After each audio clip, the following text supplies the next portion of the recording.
Oh, hi. How are you doing? Sorry? How are you doing? Yeah, fine. I'm on a holiday. I'm here in Cuba and I'm enjoying adventure tourism. I'm swimming in a river. Well, this is adventure tourism, isn't it? You had a couple of questions for me, I believe. Yeah. What is adventure tourism? I think adventure tourism depends a little bit on several factors. And concerning every factor, it is of importance to remember that the factors are individual. So it depends on each person's characteristics, experience, skills, attitude in life, subculture, everything, how much of every characteristic is supposed to be in adventure tourism according to him. For example, according to me, swimming in a river in Cuba is adventure tourism. That is an adventure activity since it is outdoor and since it's far away from home. I'm from the Netherlands. It is an exotic destination. It is warm, 30 degrees in here, and well, in the Netherlands it's never 30 degrees. And more things, cultural aspects too. I need to speak Spanish over here, which makes things exotic. But let's start with the first thing that I mentioned. The first thing I mentioned was, what was it again? Oh yeah, thank you. Indoor versus outdoor. You know, there are activities that are indoor that people would say they are adventure activities.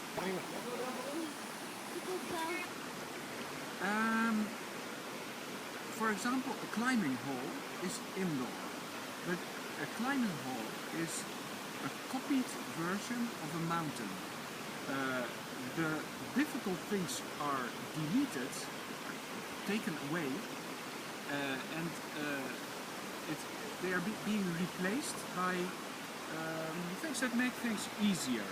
Like, for example, the worst obstacles in a mountain,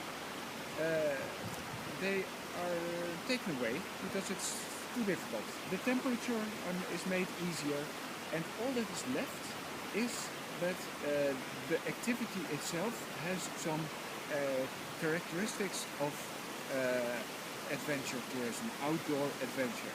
It's not outdoor anymore, and in that sense it is nice for a climber to train his muscles and to train his abilities indoor, since mountains can be quite far away.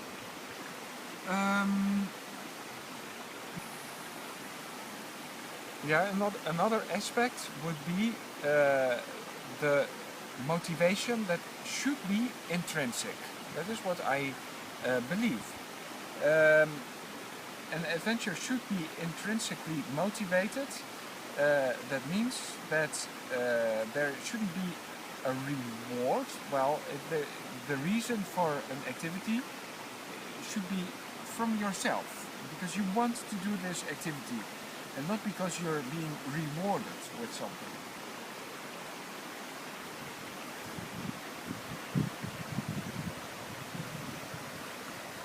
Wow.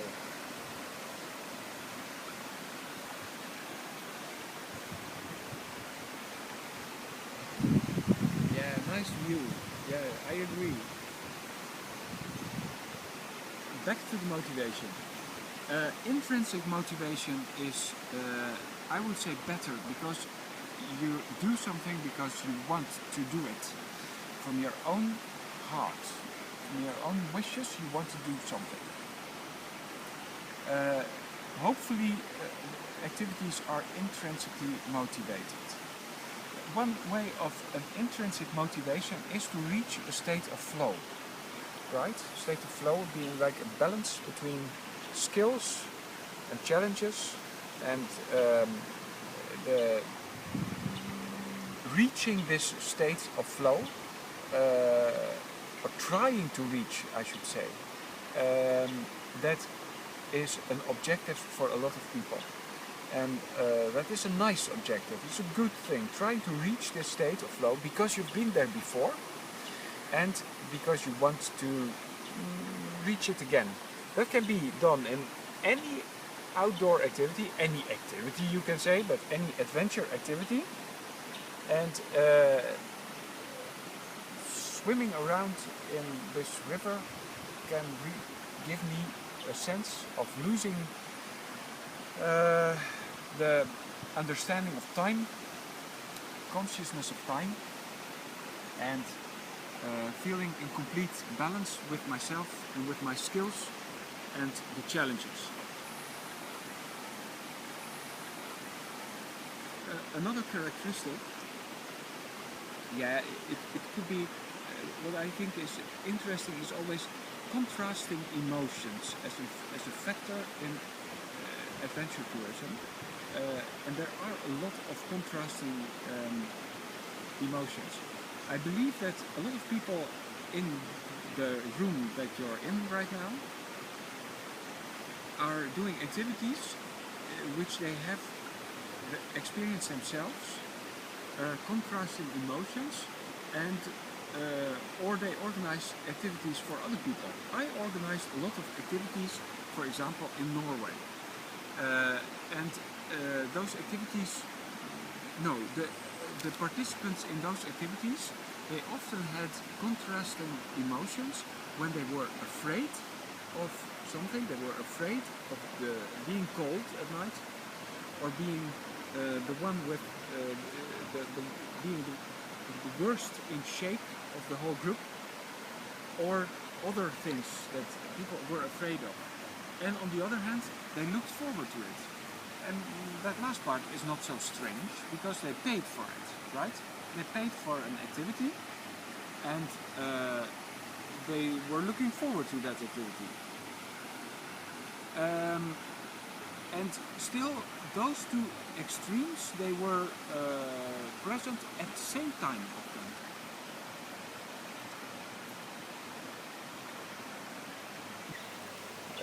Risk is, to a certain extent, always present in adventure tourism.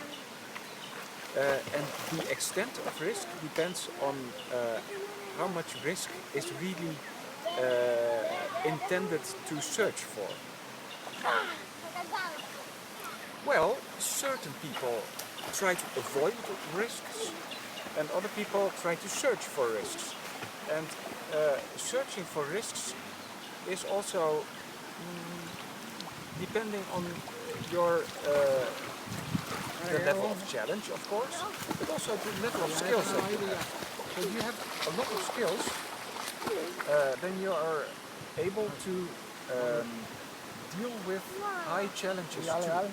So the level of actual risks that you're taking is lower. For example, when downhill skiing, you're a good skier, well, yeah, then it's no problem to go on a downhill track that is quite steep, challenging.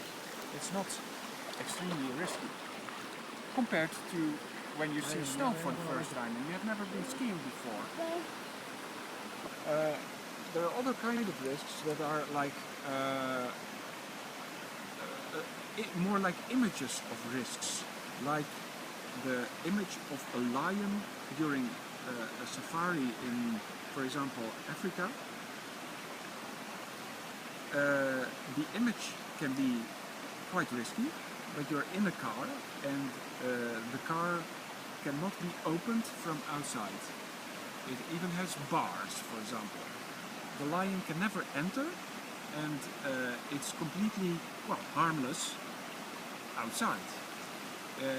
So there is no risk. There are no bigger risks there than driving around where you are now, somewhere in Ireland.